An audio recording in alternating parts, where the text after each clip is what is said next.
They told him the trail was closed for the season. He went anyway and found something that should have been impossible. According to the official incident report from the Redemption Gulch Sheriff's Office, the discovery of Elara Vance's medical assessment exposed a conspiracy that had choked the valley for nearly a decade. This document would become the key to unlocking a terrible truth. But before we get to what the mountain man did, you need to understand what he first found in the silence of that saloon. It changed everything. The scent of pine and cold stone followed Jedediah Stone into the warmth of the Redemption Gulch saloon. He needed a month's worth of salt and flour before the first heavy snows sealed off the pass to his high country cabin. But the usual low murmur of conversation was gone, replaced by a thick, fearful silence that felt colder than the wind outside. If he couldn't get his supplies, his winter trap lines would fail, and he would face starvation before the thaw. Yet the stillness in the room told him a different kind of survival was now at stake. Everyone was looking at him, then quickly looking away. Jedediah scanned the room, his eyes adjusting from the bright afternoon glare. He was a large man, built not with the soft bulk of town living, but with the hard, functional muscle earned from a life lived against the grain of the wilderness. He moved toward the bar, his worn leather boots making little sound on the sawdust floor. Martha, the saloon's owner, stood behind the counter, her face pale and drawn. She was a woman whose features were a roadmap of hard years, but today, a new line of fear was etched around her mouth. She avoided his gaze, busying herself wiping an already clean counter. "Martha," Jedediah's voice was low and resonant, like rocks tumbling in a deep river. "I need my usual supplies." She nodded, not speaking, and began to measure out flour into a sack with trembling hands. Something was deeply wrong. Pay attention to this detail. In a town this small, news travels faster than a brush fire. The silence wasn't just about Jedediah's presence, it was about an absence. He looked for Elara Vance, the saloon maid. She was usually the one small point of light in this dusty place, a woman with a quiet resilience that Jedediah admired. He had come to expect her gentle nod and the simple, decent way she treated him, a courtesy many in town denied a man who lived so far from their civilized world. He didn't see her. That was the source of the silence. The entire room was holding its breath, waiting for him to ask the question they all dreaded. "Where's Elara?" he asked, his voice even. Martha flinched, finally looking at him. Her eyes were filled with a misery so profound it stole his breath. "She had an accident, Jedediah. A bad fall down the back stairs a few days ago. She's gone. Sent her on the stage to a cousin in Denver where she can get proper care." The explanation felt rehearsed, brittle. A fall down the stairs. It didn't feel right. Elara was as sure-footed as a mountain goat. According to U.S. Marshals reports from that era, nearly 60% of violent crimes in remote territories went unreported, often disguised as accidents. Jedediah knew this statistic not from a report, but from the hard lessons of life. He looked at Martha, a long, steady gaze that demanded the truth. He could see the lie crumbling in her eyes. Anyone listening in the dark feels the stove warmth hold steady, but in that room, a different kind of chill was setting in. Her resolve broke. A single tear traced a path through the flour dust on her cheek. "Upstairs," she whispered, her voice barely a crackle. "My room. Be quiet." He left the half-filled sacks of supplies on the bar and moved toward the staircase. Every eye in the saloon followed him, a mixture of fear and a strange, desperate hope. The silence he left behind was heavier than before, filled with the unspoken weight of what he was about to discover. He found her on a small cot in Martha's back room. The air was thick with the smell of cheap liniment and pain. Elara's face was ashen, her eyes closed, but her breathing was shallow and uneven. Two crude splints, fashioned from broken crate wood and torn sheeting, bound her legs from ankle to thigh. They were positioned at unnatural angles. This was no fall. This was deliberate, brutal work. He knelt by the cot, his large, calloused hand hovering over her forehead, afraid his touch might break her. "Elara," he said softly. Her eyes fluttered open, clouded with laudanum and agony. When she focused on his face, her lips trembled and a weak, broken sound escaped her. She tried to push herself up, wincing as a fresh wave of pain washed over her. "Jedediah," she breathed, her voice a fragile thread. "They did this." He didn't need to ask who. He had seen the way Silas Croft's men looked at her, at him. Croft was a man who saw the entire valley as his personal property, and he was squeezing the life out of Redemption Gulch, one land deed and one broken spirit at a time. The incident report, filed later by Sheriff Miller, would state Elara Vance suffered an accident. But Jedediah was looking at the truth, and it had a name. "They broke my legs," she whispered, the words catching in her throat. "They broke my legs for serving you. It was a message for you, Jedediah. A message from Mr. Croft." The words landed in the quiet room with the force of an avalanche. Jedediah felt a cold, clean rage settle deep in his bones. It was not the hot, blinding anger of a barroom brawler, but the patient, enduring fury of the mountain itself. He had seen cruelty before, but this was different. This was a violation of an unspoken code, an attack on an innocent to send a message to him. He looked at her shattered legs, the crude splints a testament to both Martha's desperation and the town's fear. "They wanted me to know my place," she continued, tears finally spilling over. "They said a mountain savage didn't deserve common courtesy, and I didn't deserve to give it." Jedediah gently took her hand. His touch was surprisingly soft for a man who could split an oak log with a single swing of his axe. "This isn't your fault," he said, his voice a low rumble. "This is on them, and on me, for bringing their notice down on you." "No," she insisted weakly. "It was my choice.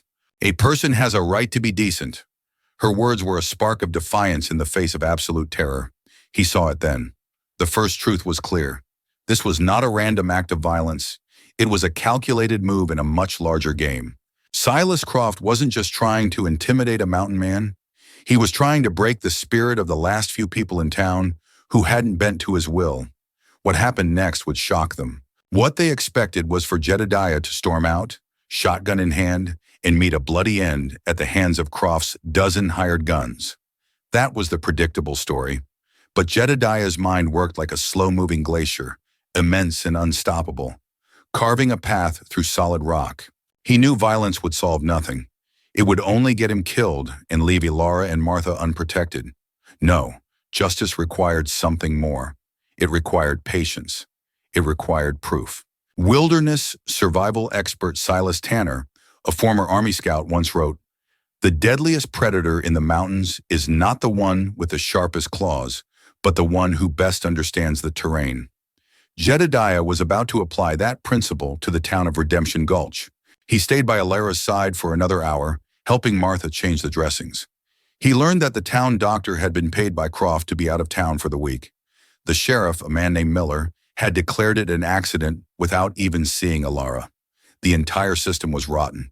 Jedediah finally stood up, his decision made. "Martha," he said, "keep her safe. Don't let anyone know I've seen her. I'll be back. Not for supplies. I'll be back for justice." He turned to Elara. "You rest. You heal. I give you my word. The men who did this will answer for it. Not with blood, but with truth." The next 3 days, Jedediah did not go back to his mountain. He became a ghost on the edges of Redemption Gulch. He watched Croft's office from a ridge overlooking the town, noting who came and went. He circled the bunkhouse where Croft's men stayed, studying their habits, their numbers. He moved with the silence of a hunter, gathering information, the way he would track a buck for days before taking a shot. During his watch, he saw a wagon from the Territorial Land Office arrive. The receipt was plain to see. The crate it delivered bore a territorial seal that Jedediah memorized. An hour later, the land agent left with a heavy satchel, his face grim. Croft was making a big move. Have you ever felt completely outmatched? Like you were one person against an entire system? That's where Jedediah was. He had no weapon that could fight a corrupt sheriff and a wealthy land baron. What would you do in this situation? Most would run, but mountain men are a different breed. On the fourth night, under the cover of a moonless sky, Jedediah slipped into town. His target was not Silas Croft. His target was Croft's trash. He found the burn barrel behind the main office and sifted through the ashes. It was a long shot, a desperate move. But among the charred paper, he found a fragment that had not fully burned. It was a piece of a telegram. The paper curled and browned, but the words still legible. The key phrase was water rights survey. Suddenly, it all made sense. Croft wasn't just grabbing land. He was after the water. In this dry country, controlling the water meant controlling everything. The saloon and Martha's small plot of land sat on the aquifer that fed the entire valley. The Territorial Land Office records from that year show that a single claim on a primary water source could legally invalidate dozens of surrounding homesteads. This was the second truth Jedediah uncovered. The law itself was the weapon Croft was using. He wasn't just a bully. He was a thief using forged documents and legal loopholes to steal a whole community's future. Jedediah knew he needed more than a burned piece of paper. He needed something solid, something a child could understand. He needed one of Croft's ledgers. He now had a new, much more dangerous objective. Getting that book would be nearly impossible. Croft kept it in a safe in his office, and the office was never empty. Jedediah returned to the woods to think, to plan. He knew that a direct assault was foolish. He had to create a diversion, one that would draw Croft and all of his men away from the office long enough for him to get inside. The plan that formed in his mind was risky. It relied on his knowledge of the land and Croft's own greed. A day later, a local prospector, a man whose claim Croft had tried to steal, rode into town in a panic. He was shouting about a fresh gold strike in a narrow canyon 10 miles north of town, a place called Devil's Jaw. He even had a pouch of gold dust to prove it, dust that Jedediah had given him from his own small stash. As Jedediah predicted, Croft's greed outweighed his caution. He and every man he could spare rode out to stake a claim on the new find, leaving only 2 guards in town. The diversion had worked. It was the oldest trick in the book, but it worked because it played on a fundamental human flaw. That night, Jedediah approached the office. Dealing with the 2 guards was a matter of patience. He created a small disturbance at the other end of town, a fire set in an abandoned woodshed. As the guards ran to investigate, he slipped into the office. The safe was old, a model he recognized. He didn't know how to crack it, but he knew its weakness. He didn't try to force the lock. Instead, he worked on the hinges, using a small, powerful pry bar he had forged himself. It was slow, noisy work. Every screech of metal felt like a gunshot in the silent town. After 20 minutes of agonizing tension, the heavy door groaned and pulled away from its frame. Inside, he found what he was looking for. There were several ledgers, stacks of deeds, and bundles of cash. He ignored the money. He took the main ledger, the one detailing payments and acquisitions, and tucked inside it, he found the deed to Martha's saloon. It was signed with her name, but Jedediah knew it was a forgery. He remembered the real seal on the crate from the land office. The Trading Post ledger shows 3 names from last winter who disappeared after dealing with Croft. Now Jedediah understood how. This book was a record of every crime, every threat, every swindle. He had the proof, but as he turned to leave, he heard footsteps. The guards were returning. Jedediah slipped out the back window just as the guards entered the front, the heavy ledger tucked inside his coat. He melted back into the shadows, his heart pounding not with fear, but with the thrill of the hunt. He had Croft's book, but what he didn't know was that the book was a trap. Croft had suspected someone might try to steal it. The last few pages were written in a simple code, a code that implicated not only Croft, but Sheriff Miller and the territorial judge as well. Unraveling it would be the key. Croft would be back by morning, and when he found the ledger gone, he would lock the town down. Jedediah had less than 12 hours. He didn't go to the sheriff. He went to the blacksmith, a man named Henderson, whose water access Croft had choked off a year ago. He went to the stable owner, whose best horses had been requisitioned for Croft's men. He went to the prospector who had nearly lost his claim. He went to them one by one in the dead of night, showing them the ledger. He showed them their own names, the small payments recorded next to notes like foreclosure or discourage. For the first time, they saw the full scope of Croft's plan. They were not just individual victims of bad luck. They were all targets of a systematic conquest. You need to hear what happens next. It will change how you see wilderness survival. It's not just about one man's strength, it's about a community's will. By dawn, a small group of determined men and women had gathered in the back of the blacksmith's shop. Among them was a retired telegraph operator who had worked with codes during the war. He looked at the last pages of the ledger. "It's a simple substitution cipher," the old man said, his fingers tracing the strange symbols. "Give me an hour." While he worked, Jedediah laid out his plan. It was not a plan for a fight. It was a plan for a reckoning. When Silas Croft and his men rode back into town, empty-handed and furious from the phantom gold strike, they did not find a terrified populace. They found the entire town gathered in the street in front of the saloon. Men, women, and even children stood together, silent and unmoving. In the center stood Jedediah Stone, holding the open ledger. Croft laughed. "What is this, Stone? A town meeting? You think you can stop me with a book?" "This book tells a story, Croft," Jedediah said, his voice carrying in the still morning air. "It's the story of how you've tried to steal this valley." What happened next was not what Croft or anyone expected. Jedediah didn't make a speech. He simply began to read from the ledger. He read the entry about the blacksmith's water rights. He read the entry about the rancher's stolen cattle. He read the entry about the bribes paid to Sheriff Miller. With each entry, a member of the crowd stepped forward, confirming the truth of it. The sheriff started to sweat, his hand hovering near his gun, but he was surrounded by the very people he was supposed to protect. He did nothing. We've all faced moments where survival meant risking everything. For the people of Redemption Gulch, this was that moment. Finally, the old telegraph operator stepped forward, holding a piece of paper. "And this is the translation of the last few pages," he announced, his voice shaking but clear. He read aloud the coded entries that detailed the payments to the territorial judge and the plan to invalidate every land claim in the valley once the water rights were secured. The crowd gasped. It was worse than any of them had imagined. This was the third and most shocking truth. Croft wasn't just trying to own the town. He planned to erase it. The forged deed to the saloon was just the first step. This was the true, shocking thing the mountain man did. He didn't use his gun. He used the truth as a weapon. Silas Croft's face went white. He had always operated by keeping his victims isolated and afraid. He never imagined they would stand together. He reached for his gun, a final, desperate act of a cornered animal. But he never cleared the holster.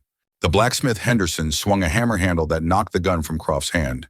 At the same time, two other men tackled his lead enforcer, Corrigan. The rest of Croft's men, seeing their leader fall and finding themselves surrounded by a town that had lost its fear, slowly raised their hands. It was over. Not with a volley of gunfire, but with the quiet, undeniable weight of community. Sheriff Miller, seeing his own name in the ledger, quickly arrested Croft and his men, desperate to save his own skin. In the weeks that followed, Redemption Gulch began to heal. A federal marshal arrived, and using Croft's own ledger as evidence, the corrupt judge was removed and the fraudulent deeds were nullified. The money from Croft's safe was used to create a town fund. Its first act was to pay for a real doctor from Denver to come and properly set Ilara's legs. Her recovery would be long, and the doctor said she would always walk with a limp, but she would walk. The town had reclaimed its future. Jedediah stayed through it all, not as a remote mountain man, but as a part of the town. He helped rebuild Henderson's forge. He organized a crew to clear the blocked waterway. He found that the strength he had learned in the solitary mountains had a different, more profound purpose here. One afternoon, months later, Jedediah found Ilara sitting on the saloon's front porch, her legs stretched out before her, wiggling her toes in the sunlight.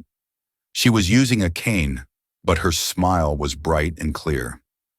"I heard you were leaving," she said softly, "heading back to your cabin before the snows." "The pass will be open for a while yet," he replied, sitting on the step below her. They sat in comfortable silence for a moment, watching the townspeople go about their business with a new sense of ownership and hope. "They say you're a hero," Ilara said. "I'm just a man who doesn't like bullies," he said. He looked at her, at the quiet strength that had started all of this. "You were the brave one, Ilara. You spoke the truth when it was the most dangerous thing you could do. What you did, Jedediah," she said, her voice full of an emotion he couldn't quite name. "You didn't just get revenge. You gave everyone their town back. You gave me a chance to heal." He just nodded, unsure what to say. He was a man of actions, not words. "That cabin of yours," she asked, a playful light in her eyes, "does it have room for a garden?" Jedediah looked at her, truly looked at her, and saw not a broken victim, but a survivor, a partner, a future he never knew he was looking for. He smiled, a rare expression that transformed his rugged face. "I think," he said slowly, "that we can make room. Justice isn't always found in the thunder of a gunshot. Sometimes it's in the quiet turning of a page, in the courage of a community, and in the slow, steady work of planting a garden where there was once only scorched earth.